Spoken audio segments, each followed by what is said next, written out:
Welcome back to GSMC's Down by Contact Sports Podcast. I am your host, Jeremy Lapidus. Today is Tuesday, January 14th. If you were just tuning in, we just finished going over the final wildcard weekend game between the Rams and the Vikings that saw the Vikings lose 27-9, eliminating them from the playoffs. The Rams advanced to take on the Philadelphia Eagles. In this segment, we go over winners and losers from a wild card weekend. Lots of blowouts, lots of big winners, lots of big losers. We'll talk about that in just a second. But before we do that, remember, if you would like to be an even bigger part of the show than you already are, all you need to do is go to gsmcpodcast.net. Or if you are on YouTube, you can use that super chat feature. If you do either of those two things, a message should pop up on the bottom of the screen for you, me, and everybody else around the world to see.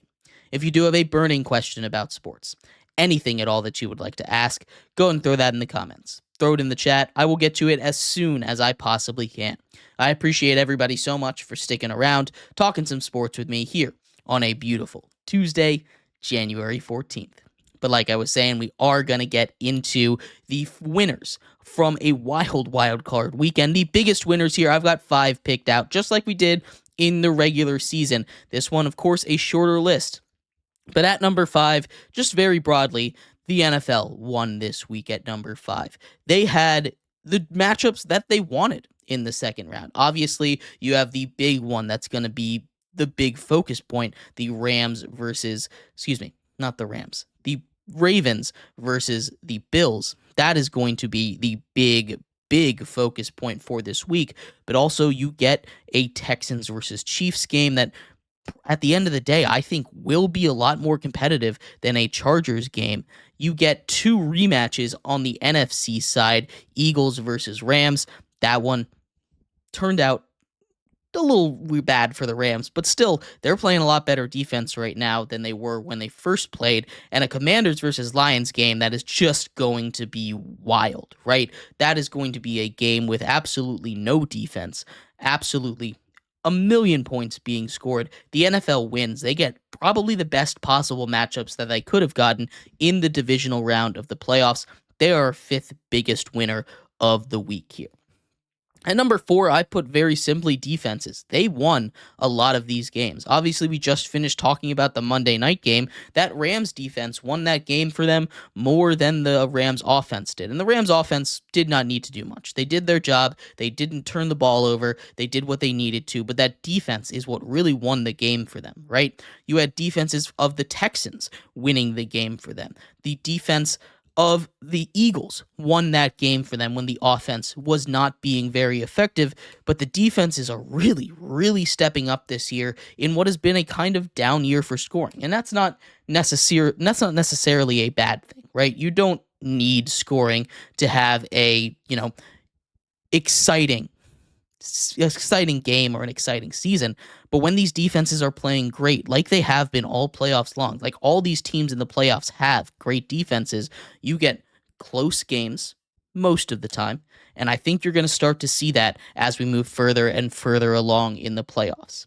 At number 3, very simply, it's Jayden Daniels. What Jayden Daniels did in the playoffs there has got me thinking of putting him in conversations that honestly he probably doesn't deserve to be in, right?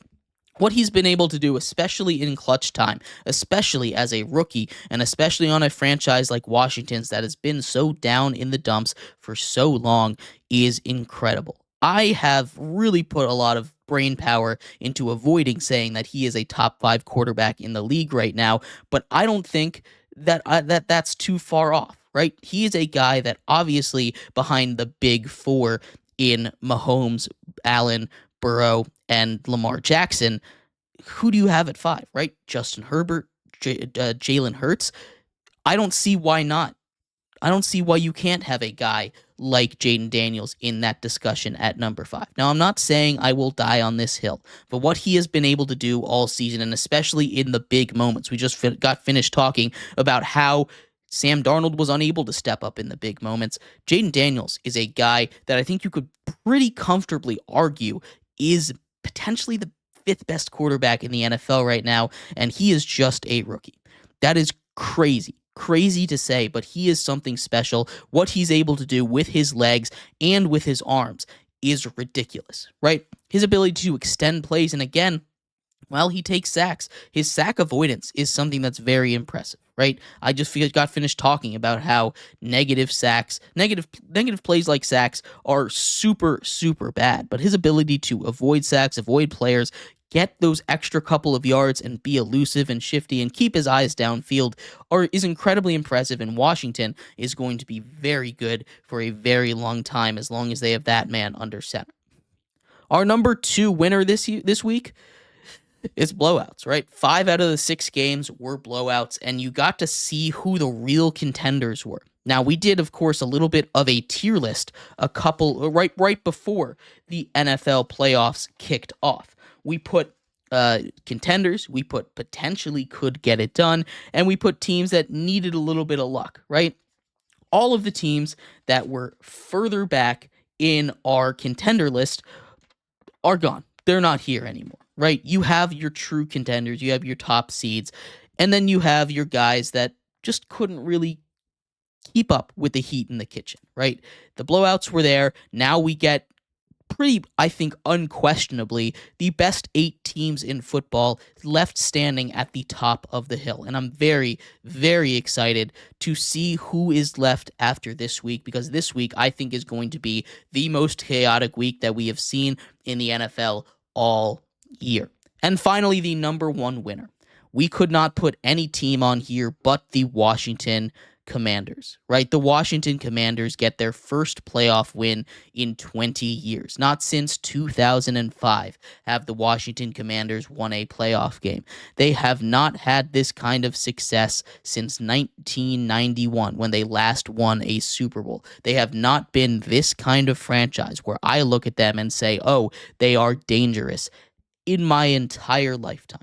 This is a brand new look for Washington. This is exactly what they needed to escape from the Dan Snyder era, and I feel like they've got it done. Obviously, winning on that doink field goal, I think, is just shutting the door on any kind of bad luck that could have potentially been cursing this franchise for a very long time. This Washington franchise is back from the dumps. They are going to be really good for a very long time, and they should be. If you're a Washington fan, you should be celebrating, right? All over social media, all these last couple days, I've just been seeing posts from Washington fans that have either never had this in their entire life, or Washington fans that have been waiting 20, 25, 30 years for a moment like this. They have not experienced this since childhood. It is incredible to see all of the reaction, all the outpouring for a franchise that has been like a sleeping giant, really. It's going to be I'm going to be very curious to see how the fandom in Washington continues to develop over these next couple of years, because, like I said,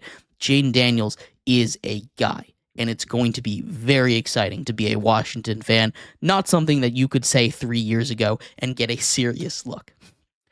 But those are the biggest winners. Let me know what you thought. Who was the biggest winner this week? We're going to get into the losers coming up after this break, so make sure you stick around for that. 5 losers coming up next here on GSMC's Down by Contact Sports Podcast. Welcome back to GSMC's Down by Contact Sports Podcast. I am your host, Jeremy Lapidus. Today is Tuesday, January 14th. If you were just tuning in, we just went over the 5 biggest winners from NFL Wild Card Weekend. In this segment, we turn our attention to the 5 biggest losers. But before we do that, remember, if you would like to be an even bigger part of the show than you already are, all you need to do is go to gsmcpodcast.net. Or if you are on YouTube, you can use that super chat feature. If you do either of those 2 things, a message should pop up on the bottom of the screen for you, me, and everybody else around the world to see. If you do have a burning question about sports, anything at all that you would like to ask, go ahead and throw that in the comments. Throw it in the chat. I will get to it as soon as I possibly can. I appreciate everybody so much for sticking around, talking some sports with me here on a beautiful Tuesday, January 14th. But like I was saying, we're going to finish off our show here today talking a little bit about the 5 biggest losers from the wild card round. And starting at number 5, I'm going a bit unorthodox, and maybe you guys won't agree with me here, but At number 5, I'm actually putting the Buffalo Bills. And the reason that I'm putting the Bills here at 5 is not because of anything they did in this round. It's because of their draw in the next round, and that being Lamar Jackson and the Baltimore Ravens. We've seen this movie before, right? Early on in the season, the Baltimore Ravens took on the Buffalo Bills, and the Ravens won 35-10, right? They are everything that Buffalo is weak against, and they did a great job against the Packers. I want to make sure I praise them because Josh Allen did MVP level things. Receivers made great plays, and that defense, kudos to that defense. They played amazing against a Broncos team. They were just unable to get anything going all game long, right? But the Bills get the toughest draw. They can still do it. They are a really good team, and they can still do it.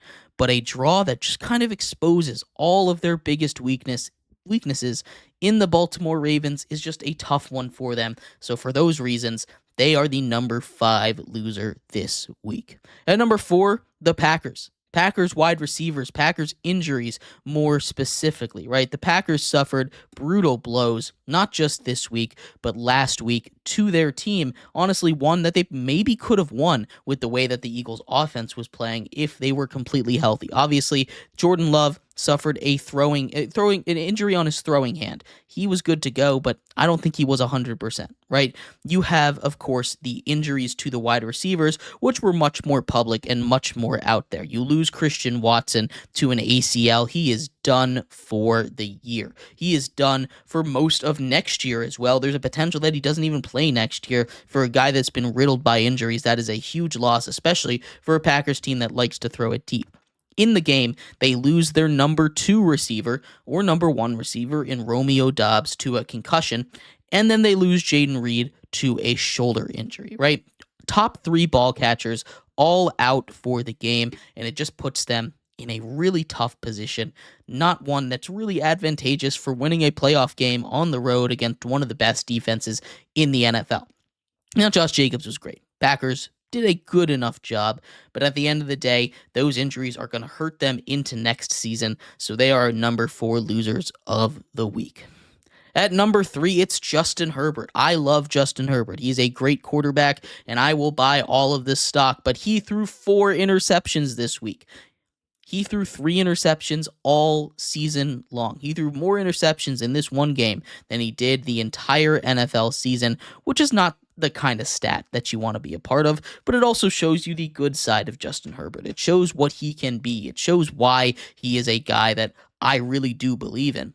Now, not all of it is on him, but what he was unable to do and prove yet again is that he can win in these big-time moments. He's been to 2 playoff games in his career. The first one was the one against the Jaguars, where they had a massive lead, and the Jaguars come all the way back 2 years ago and eliminate them. Then you have this game where they start off with a good lead. Their defense is playing amazing football, and they just keep turning the ball over. Justin Herbert keep throwing interceptions, and a lot of that is on him. Some of it is on his weapons, right? There's a couple of guys out there that probably shouldn't be on the team next year if everything goes well, right? You don't really want to rely on Quentin Johnson. You don't really want to rely on Josh Palmer. I love Josh Palmer as a wide receiver 2 or a wide receiver 3, but he's not a guy that you really want to rely on that much. They just didn't have the pass catchers. They didn't run the ball, and Justin Herbert gets a lot of flack for this, as he should, for throwing 4 interceptions, but he is our number 3 loser of the week. At number 2, it's Mike Tomlin. And we talked a little bit about this, but I've been thinking about this a lot. We talked about it yesterday. What are the Steelers going to do with him? But the noise has started to get a little bit loud for letting him go. I still don't think it's going to happen, and I think that's the smart decision. But if he doesn't win a playoff game next year, he's probably done. That's the thing. They gave him that 3-year contract at the beginning of the year, so he's got a couple more years left on it. And the Steelers, they don't like to fire their coaches, especially one that's been doing as good of a job as Mike Tomlin has done. But the noise is starting to get loud, and it's coming from outside of Pittsburgh this time. I don't know what is going to happen over there, but sometimes you need to make a change. The Pittsburgh Steelers are going to be good. They are. but they need to make a big move this offseason for a quarterback. They need to potentially trade up with a team, give a lot up for it. Again, not the best draft to do it, but they really need a quarterback, and they need one in the worst way. If they trot out Russell Wilson again, if they trot out Justin Fields again, I just don't think that the city of Pittsburgh is going to be very happy, and I don't know how much longer of a leash that they're really going to give to Mike Tomlin, as unfair as that might be.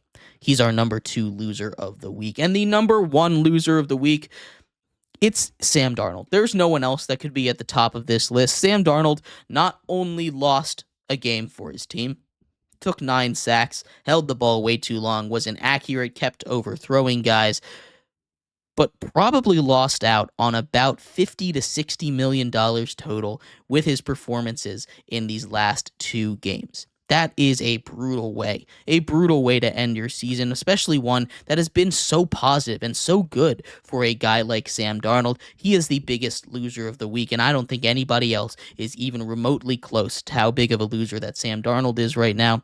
He'll bounce back. He'll get still paid probably $30 to $40 million a year, so he'll be just fine. But as far as right now, that was a brutal week. That was a brutal way to end your season, and Sam Darnold is the biggest loser. But let me know what you think. I'd love to hear your thoughts on any of this, and thank you everybody so much for tuning in to today's episode of GSMC's Down by Contact Sports Podcast. We will be back tomorrow, same time, same place, talking all of the biggest news from around the world of sports. We'll cover a little bit more NFL. We'll talk some college football, some new rules being proposed over there, and maybe a little bit of hockey and basketball as well. We'll be... Thank you again for tuning in. I'll see you then. Have a good one. Bye-bye.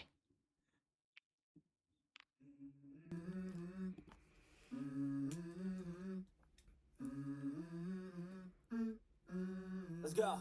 I wake up to a little bit of drool on my pillow, feel like it's gonna be a bad day.